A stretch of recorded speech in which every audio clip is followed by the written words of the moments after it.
Hello everyone, welcome to English academy. English academy की इस video में आज हम सेंटेंस इम्प्रूवमेंट को लर्न करेंगे। एसएससी सीजीएल 2023 के अंदर जो मेंस के अंदर जो सेंटेंस इम्प्रूवमेंट पूछे गए थे उन्हीं में से कुछ सेंटेंसेस को हम कवर करेंगे। तो उम्मीद करता हूँ कि कंटेंट आपको पसंद आएगा। तो बिना कोई देरी किए अपनी वीडियो को शुरू करते हैं। पहला हमारा सेंटेंस इम्प्रूवमेंट है, I am going to be in trouble if I don't submit my homework to the teacher।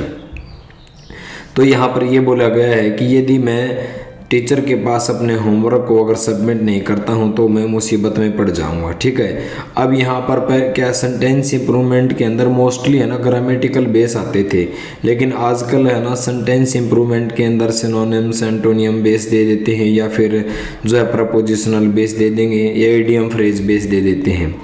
तो आप देखो यहाँ पर जो है एक इडियम बेस दे रखा है सेंटेंस इम्प्रूवमेंट। इन ट्रबल का आपने इनके अंदर इडियम ढूंढना है।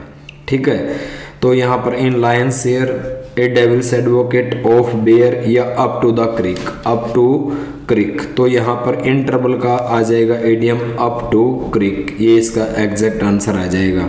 क्रिक का मतलब क्या होता है? अप का मतलब ऊपर, क्रिक, क्रिक है ना समुद्र के अंदर एक संकरी घाटी होती है। ठीक है, यानी कि एक narrow piece of water where the sea flows into the land, यानी कि संकरी जो घाटी होती है ना वहाँ समुद्र की जो वेव्स है उनका जो पानी होता है ना वो तेजी के साथ लैंड की ओर आता है और वो जो पानी आता है वहाँ पर फ्लो काफ़ी तेज होता है। इसलिए यहाँ पर बोले अगर आप उसके पास जाते हो तो आप मुसीबत में पड़ जाओगे। तो इन ट्रबल का मतलब होता है up to the creek. Creek का मतलब आप समझ गए होगे, a narrow piece of water where sea flows in the land, समुद्र की एक संकरी घाटी होती है जहाँ समुद्र का पानी लैंड की ओर फ्लो करता है और वहाँ पर जो वेव्स होती हैं, जो पानी का जो फ्लो होता है काफ़ी तेज होता है। तो अब वहाँ उनकी ओर जाओगे तो इस चीज़ को निमोनिक से आप याद कर सकते हो, तो वो काफ़ी वहाँ पर मुसीबत हो सकती है। तो इन ट्रबल का मतलब अप टू द क्रिक। दूसरा हमारा सेंटेंस है, honesty as well as discipline are required to succeed in life. कहते हैं कि ऑनेस्टी के साथ साथ या के अलावा हमें जीवन में सफल होने के लिए डिसिप्लिन की भी ज़रूरत पड़ती है। आपने यहाँ सेंटेंस इम्प्रूवमेंट ये देखना है, are required to succeed, are required to succeed. सबसे पहले तो देख लेते हैं ऑनेस्टी एज वेल एज। जो एज वेल एज है एक प्रेपोजिशनल फ्रेज है। एज वेल एज का जो पार्ट ऑफ स्पीच है वो प्रेपोजिशनल फ्रेज है, प्रेपोजिशनल फ्रेज है। इसका मतलब होता है साथ साथ या के अलावा। तो ऑनेस्टी, तो प्रेपोजिशन हमेशा अपने साथ ऑब्जेक्ट लेती है और प्रेपोजिशन के बाद जो भी नाउन आता है वो उसका ऑब्जेक्ट होता है। तो ये होगी प्रेपोजिशन। ठीक है, और ऑब्जेक्ट हो गया ये इसका डिसिप्लिन। ठीक है, ये तो हो गया इस प्रेपोजिशन का ऑब्जेक्ट डिसिप्लिन। तो ऑनेस्टी क्या हुआ? सब्जेक्ट। तो जो सब्जेक्ट है और ऑनेस्टी अनकाउंटेबल नाउन है, सिंगुलर है, तो यहाँ पर आर रिक्वायर्ड, आर रिक्वायर्ड नहीं होना चाहिए, इज रिक्वायर्ड होना चाहिए। अगर सिंगुलर सब्जेक्ट है तो वर्ब भी क्या आनी चाहिए? सिंगुलर आनी चाहिए। तो ऑनेस्टी के साथ साथ या ऑनेस्टी के अलावा जीवन में सफल होने के लिए जो है डिसिप्लिन की भी जरूरत पड़ती है यानी है नहीं है। तो यहाँ पर आ जाएगा इज। तो आप देख लो, has required to succeed in life नहीं आएगा, नो सब्सटीट्यूशंस नहीं है, आर रिक्वायरमेंट नहीं आएगा, is required to succeed in life. तो एग्जैक्ट आंसर आ जाएगा डी।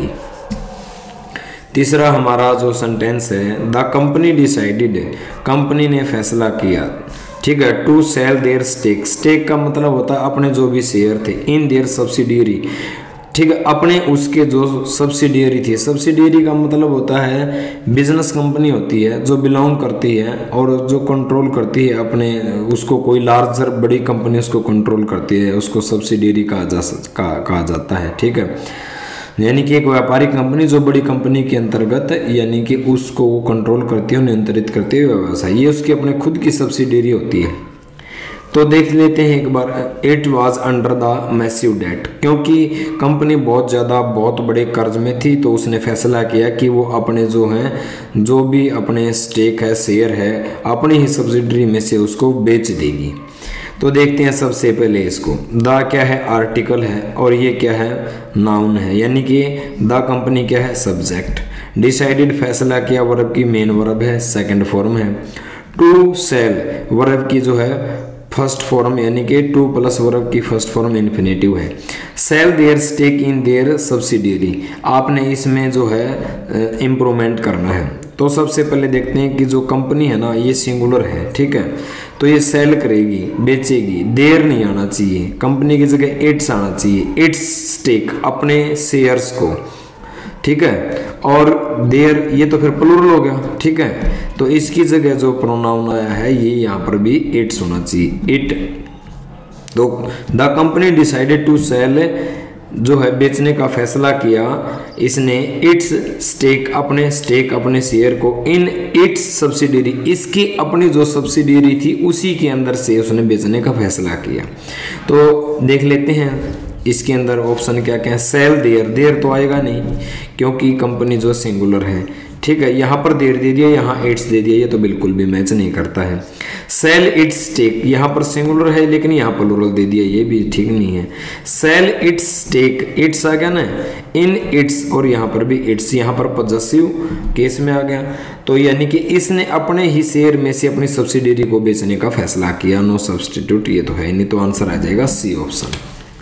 चौथा देखते हैं अब अपना, इन टूडेज डिजिटल एज, आज का जो डिजिटल जो एज है इसके अंदर जो information is widely available, information अनाविस्तृत रूप से उपलब्ध है, टू एवरीवन हर एक के लिए, by many means of media, media के द्वारा, जैसे कि टेलीविजन है, न्यूज़पेपर है, फिल्म है और सोशल मीडिया के द्वारा। तो बाई मैनी मीन्स इसका अपना जो है इसमें इम्प्रूवमेंट करना है। तो देखते हैं अमोंग मैनी टेक्निक्स, अमोंग होता है के बीच, टेक्निक्स बहुत सी टेक्निकों के बीच, ये तो बिल्कुल नहीं आएगा। विद क्विट, क्विट मीन होता है यानी कि क्विट कर देना, यहाँ पर with quite enough to mechanism, ये भी नहीं आएगा, क्विट दे दिया, यहाँ पर ये गलती है। Through any strategies, through mean होता है के द्वारा, एनी स्ट्रेटजीज किसी भी योजना के द्वारा, ये भी गलत है। तो यानी इन्फॉर्मेशन किसी के थ्रू आती है, यानी कि किसी के वाया आती है, जैसे television via films via social media, तो एग्जैक्ट आंसर आ जाए वाया वेरियस फोरम्स। तो आज के डिजिटल एज के अंदर जो इन्फॉर्मेशन है वो विस्तृत रूप से उपलब्ध है, किसके वाया, किसके through, various forums. Various forums कौन कौन सी हैं, मीडिया जैसे कि टेलीविजन है, न्यूज़पेपर है, फिल्म है, सोशल मीडिया एटसेट्रा, इनके वाया, इनके थ्रू। तो एग्जैक्ट आंसर आ जाएगा डी। अब देखते हैं अपना पांचवा, her hopes for building her own house were beaten when she lost her jewellery box, यानी उसकी जो उम्मीदें थी अपना खुद का घर बनाने की वो बीटन, क्या वो पीट दी गई, ठीक है, जब उसका जो ज्वेलरी का जो बॉक्स था जब वो गुम हो गया, लॉस्ट हो गया, तो बीटन नहीं आना चाहिए। तो जब आपकी उम्मीदें हैं ना जब बिल्कुल वो हो जाती हैं तो उसके लिए बीटन वर्ड यूज़ नहीं किया जाता। तो जो सारी उम्मीदों पर पानी फिर जाना उसके लिए बीटन यूज़ नहीं करता, उसके लिए डैश्ड वर्ड यूज़ करते हैं, डैश्ड, यानी कि पानी फिर जाना, उम्मीदों पर पानी फिर जाना, उसके लिए डैश्ड वर्ड यूज़ करते हैं। तो ऑप्शन देखते हैं, हाउस वर फ्रस्ट्रेटेड, क्या हाउस फ्रस्ट्रेट हो गया, बिल्कुल भी नहीं। हाउस वर रिलीव्ड, क्या हाउस रिलीव्ड हो गया, बिल्कुल भी नहीं। हाउस वर डैश्ड, यानी कि यह एग्जैक्ट आंसर आ जाएगा सी। यानी इसमें इसको फिर समझा देता हूँ, हर होप्स उसकी जो उम्मीदें थी अपना घर बनाने की, उन उम्मीदों पर पानी फिर गया, कब, जब उसके ज्वेलरी का जो बॉक्स था वो गुम हो गया। तो बेटा नहीं आएगा, डैश आ जाएगा। हाउस वर डिफीटेड, डिफीट तो बिल्कुल भी नहीं आएगा। तो आज की वीडियो का जो लास्ट जो है सेंटेंस इंप्रूवमेंट जो है 2023 के सीजीएल मेंस में पूछा गया था। अगर आप सीजीएल लेवल की अगर आप इंग्लिश करते हो तो एमटीएससी, एचएसएल, स्टेट का कोई भी एग्जाम जहाँ सेंटेंस इंप्रूवमेंट या कोई भी चीज़ पूछी जाती है उसको आप बड़ी इजीली से सोल्व कर दोगे। तो लास्ट है ये, the frog adopt itself to live both in land and on land and water, यानी कि फ्रॉग ने अपने आप को अडॉप्ट, अपने आप को गोद ले लिया स्वयं को लिव रहने के लिए, बोथ दोनों, पानी पर भी, लैंड पर भी और वाटर पर भी, बिल्कुल नहीं। अडॉप्ट ऑप्शन देखते हैं, क्या इसका कोई सब्स्टिट्यूट है। फ्रॉग अडेप्ट, अडेप्ट तो होता स्किलफुल होना, स्किलफुल, स्किलफुल क्या उसने अपने आप को स्वयं को निपुण कर लिया। या फिर फ्रॉग अडाप्ट, तो एग्जैक्ट आंसर जाए अडाप्ट, अडाप्ट होता है डालना, ढालना, अपने आप को परिस्थितियों के अनुसार ढाल लेना, उसके लिए अडाप्ट वर्ड यूज करते हैं। अडेप्ट का मतलब होता है स्किलफुल होना। फ्रॉग अल्टर, अल्टर वो चेंज कर लेना, तो उसने अपने आप को ढाल लिया। एक वर्ड होता है अडाप्ट, ADAPT, एक वर्ड होता है अडेप्ट, ADEPT, एक वर्ड होता है अडॉप्ट, अडॉप्ट होता है गोद लेना, अडेप्ट होता है स्किलफुल निपुण होना, डेक्स्ट्रस होना, और अडाप्ट होता है अपने आप को डाल लेना। यानी फ्रॉग ने क्या कर लिया, स्वयं को अडाप्ट कर लिया, परिस्थितियों के अनुसार डाल लिया कि वो लैंड पर भी रह सकता है और जो है पानी के अंदर भी रह सकता है। उम्मीद करता हूँ कि कंटेंट आपको पसंद आया होगा, तो प्लीज़ चैनल को सब्सक्राइब जरूर करना। Thank you, have a nice day, मिलते हैं नेक्स्ट वीडियो में।